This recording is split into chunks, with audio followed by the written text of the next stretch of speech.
जोहार विद्यार्थियों।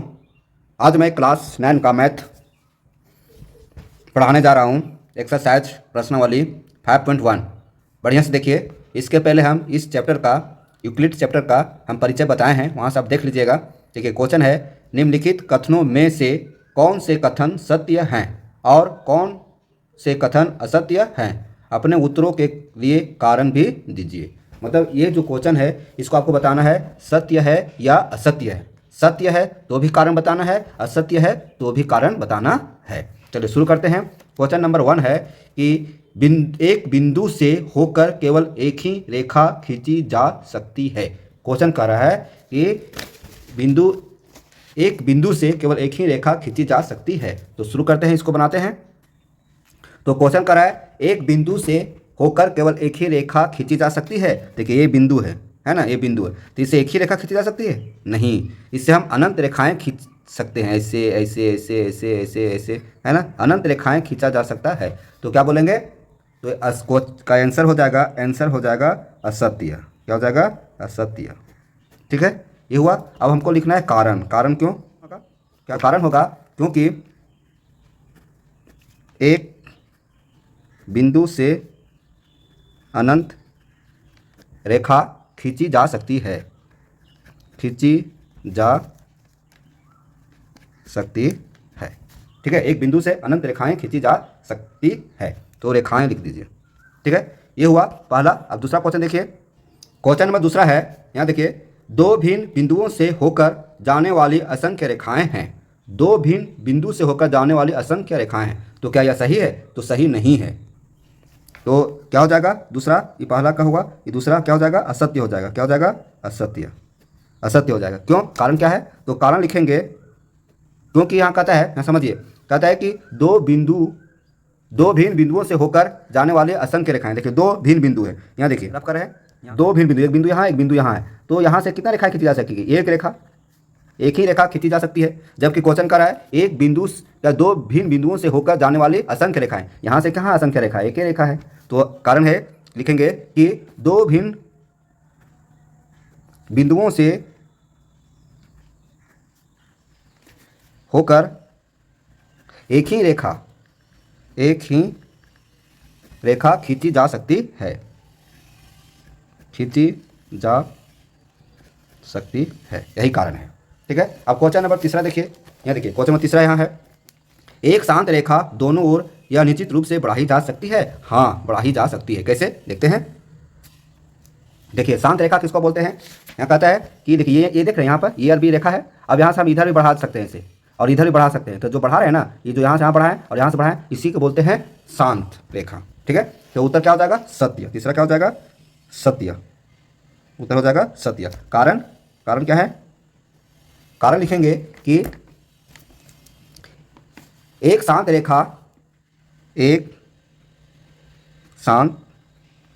रेखा दोनों ओर से, है ना, एक शांत रेखा दोनों ओर से अनिश्चित रूप से या निश्चित रूप से बढ़ाई जा सकती है, बढ़ाई जा सकती है। कैसे? देखिए मान लीजिए यहाँ से एक रेखा हुआ, है ना, ये बिंदु को ए बोलते हैं, बिंदु को बी बोलते हैं। अब यहाँ से हम इधर बढ़ा रहे हैं, इधर बढ़ा रहे हैं, तो जो ये बढ़ गया तो इसी को बोलते हैं शांत रेखा। ठीक है, यहाँ से यहाँ की दूरी को शांत रेखा बोलते हैं। तो बढ़ा दिए, तो ये क्या हो जाएगा? सत्य हो जाएगा। अब आगे देखते हैं क्वेश्चन नंबर चौथा। देखिए चौथा कहता है, देखिए क्वेश्चन है चौथा, यदि दो वृत्त बराबर है तो उनकी त्रिज्याएं बराबर होती है। तो ये भी सत्य है। कैसे? तो चौथा क्या हो जाएगा? सत्य। कैसे होगा? कारण बताते हैं।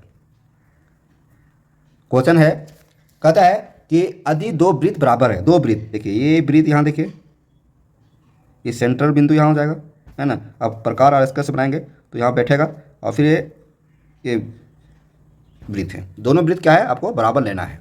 ठीक है, तो क्वेश्चन है कि यदि दो वृत्त बराबर है तो उनकी त्रिज्या बराबर होती है। तो देखिए ये सेंटर बिंदु हुआ, तो त्रिज्या यहाँ से यहाँ तक हुआ, यहाँ से यहाँ त्रिज्या हुआ, इधर लीजिए, है ना, इधर लीजिए, किधर भी लीजिए, ऐसे लीजिए, बिंदु से ऐसे लीजिए, ऐसे लीजिए, तो जो त्रिज्या है आपस में क्या होगा? बराबर होगा, है ना। तो जब दो वृत्त आपस में बराबर है तो त्रिज्या भी बराबर होगा। ठीक, उत्तर लिखेंगे, कारण लिखेंगे। कारण है, जब दो वृत्त बराबर हो तो उसकी त्रिज्याएं भी बराबर होती है।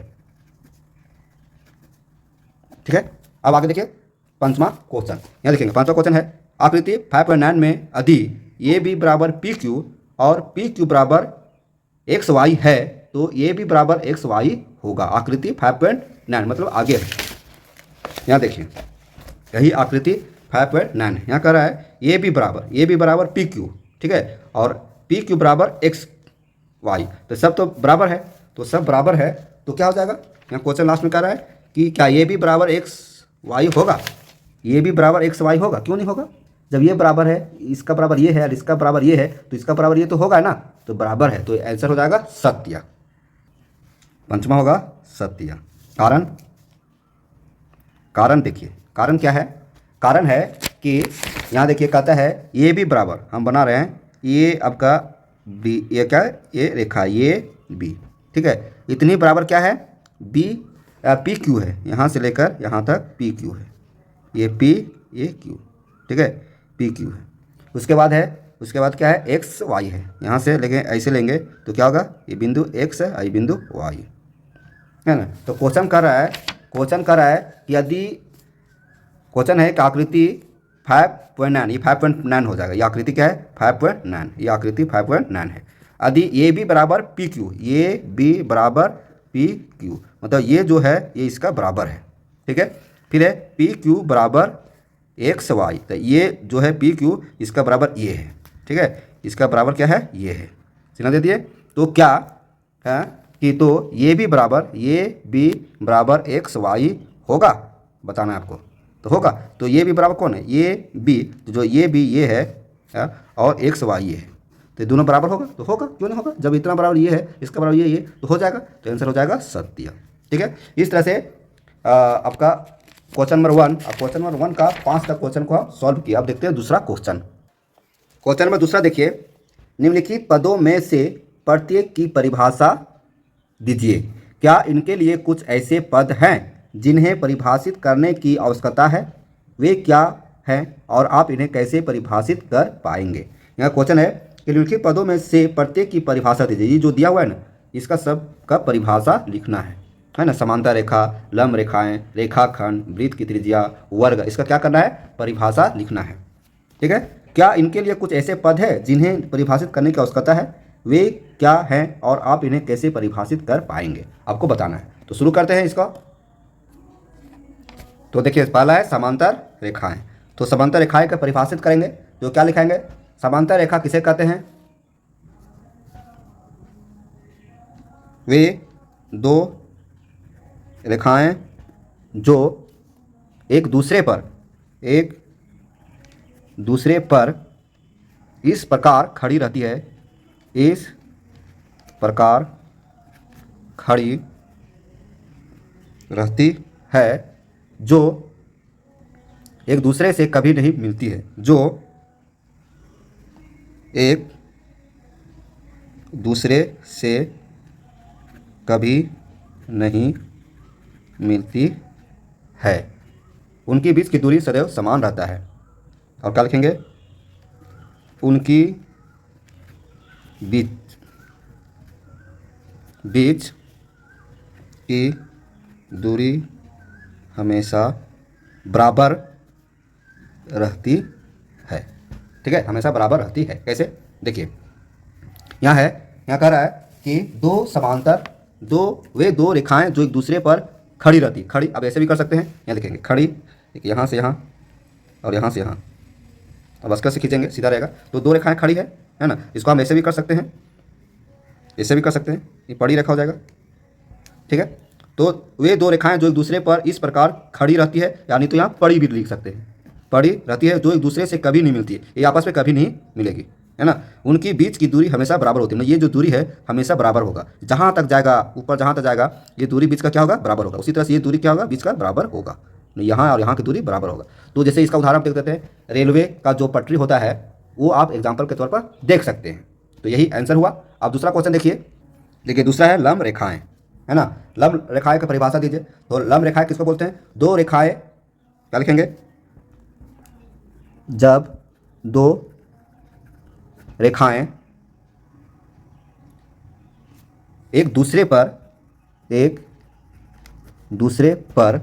इस प्रकार खड़ी रहती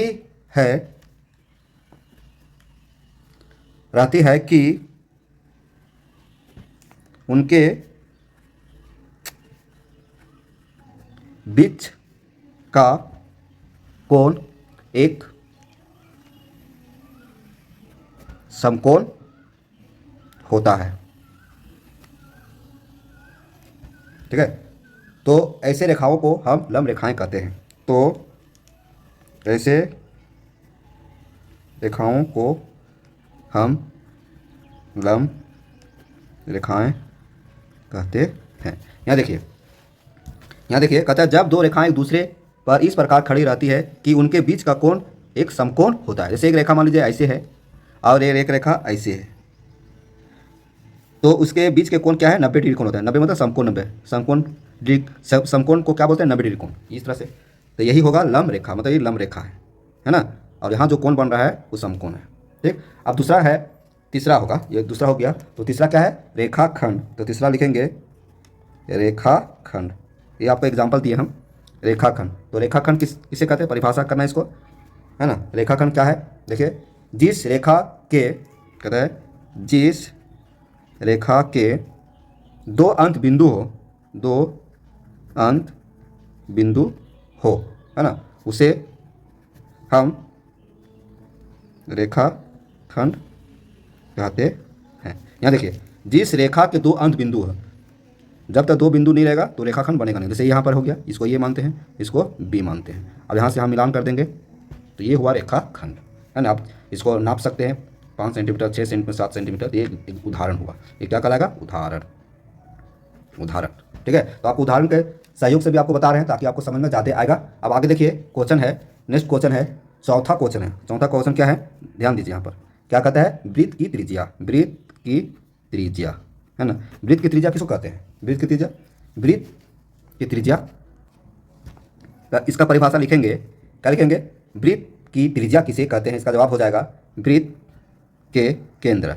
समझिए, वृत्त के केंद्र और परिधि, है ना। वृत्त के केंद्र और परिधि के बीच की दूरी को त्रिज्या कहते हैं। एग्जाम्पल देखिए, है ना, आपको बता देते हैं, समझ में ज़्यादा आएगा। कहता है वृत्त के केंद्र और परिधि के बीच को त्रिज्या कहते हैं। ये वृत्त है, वृत्त ऐसे गोल होता है ना, आप प्रकार की सहायता बनाएंगे तो आपको अच्छा होगा। तो ये होगा, ये सेंटर हुआ, सेंटर बिंदु। ये क्या हुआ, केंद्र बिंदु हुआ। तो कहता है वृत्त के केंद्र, ये केंद्र हुआ, और परिधि के बीच की दूरी, ये इधर भी ले जाएंगे, इधर ले जाइए, तो ये क्या कहलाएगा, त्रिज्या को हम आर्स भी दे सकते हैं। यहाँ से इधर भी ले जाएंगे तो ये भी त्रिज्या कहलाएगा, इधर भी ले जाएंगे ये भी त्रिज्या कहलाएगा, तो ये त्रिज्या हो गया। ठीक है, अब अगला क्वेश्चन देखिए, पंचमा है वर्ग, है ना, वर्ग। तो वर्ग तो बहुत आसान है। पंचमा वर्ग किसे कहते हैं, वर्ग की परिभाषा क्या देंगे, वह बंद आकृति जिसके सभी भुजाएं बराबर होती है। लिखेंगे, वह बंद आकृति जिसके सभी भुजाएं बराबर होती है। वह बंद आकृति जिसके सभी भुजाएं बराबर होती है। देखिए, बंद आकृति क्या होगा, ऐसे भी वर्ग में 4 ही भुजा होता है। यहाँ देखिए, बंद मतलब इधर से ये बंद हो रहा है, इधर से ये बंद हो रहा है, यहाँ से ये बंद हो रहा है, यहाँ से ये बंद हो रहा है। ठीक है, बंद आकृति हुआ। और जिसके सभी भुजाएं मतलब 4 भुजा, ये जितना बराबर है उतने बराबर ये है, उतनी बराबर ये है, उतनी बराबर ये है, इसी को वर्ग बोलते हैं। वर्ग में कितने भुजा होती है, 4 भुजाएं। कितने भुजाएं होती है, 4 भुजाएं होती है। जैसे 1 मानते हैं, 2 मानते हैं, 3 मानते हैं, 4, इस तरह से वर्ग में 4 भुजाएं होती है। अब क्वेश्चन नंबर देखिए तीसरा, नीचे दी हुई 2 अभिधारणाओं पर विचार कीजिए। 2 भिन्न बिंदु ए और बी दिए रहने पर एक तीसरा बिंदु सी ऐसा विद्यमान है जो ए और बी के बीच स्थित है। ठीक है, ए और बी के बीच, मतलब ए और बी है और सी कहाँ बीच में है ना। जैसे यहाँ से एक रेखा है तो ए और बी हो गया, सी बीच में हो गया। दूसरा है, यहाँ कम से कम ऐसे 3 बिंदु विद्यमान हैं कि वे एक रेखा पर स्थित नहीं है ना, एक रेखा पर स्थित नहीं है। इस पर विचार करना है आपको। यहाँ कहता है क्या इन अभिधारणाओं में कोई अपरिभाषित शब्द हैं, क्या ये अभिधारणाएं या विरोधी हैं, क्या ये यूक्लिड की अभिधारणाओं से प्राप्त होती है, स्पष्ट कीजिए। ठीक है, तो आपको बताना है, तो बताते हैं, बनाते हैं। तो तीसरा हो जाएगा, तीसरा का पहला हो जाएगा कि हाँ, सॉल्व कर रहे हैं। हाँ, यह अभिधारणा में दो यह परिभाषित तथ्य है जिसमें रेखाएं और बिंदु है।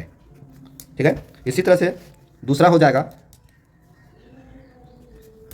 जाएगा कि हाँ, यह अभिधारणा यह संगत है क्योंकि ये दो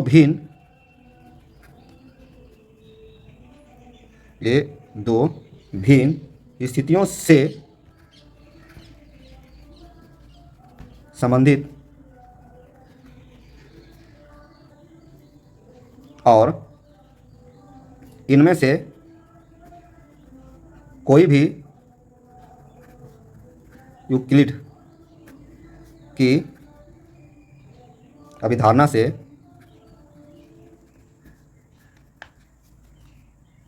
अभिधारणा का हो जाएगा अनुसरण नहीं करता है, ये हो जाएगा। तो इस तरह से विद्यार्थियों, हम आपको क्वेश्चन नंबर 1 से लेकर 3 तक के जितने भी प्रश्न हैं सभी प्रश्नों को हम सॉल्व किए। आपको कैसा लगा आप हमारे कमेंट बॉक्स में लिखिएगा, और जो बच गया क्वेश्चन आगे 4, 5, 6 इसको हम सॉल्व करेंगे दूसरे वीडियो में, क्योंकि यह वीडियो लंबा हो जाएगा। यदि आप हमारे चैनल पर नए हैं तो सब्सक्राइब कीजिए, लाइक कीजिए और अपने दोस्तों को इसे शेयर कीजिए ताकि आपको और आपके दोस्तों को बेनिफिट हो। Thank you. फिर मिलते हैं नए वीडियो में नए अंदाज के साथ।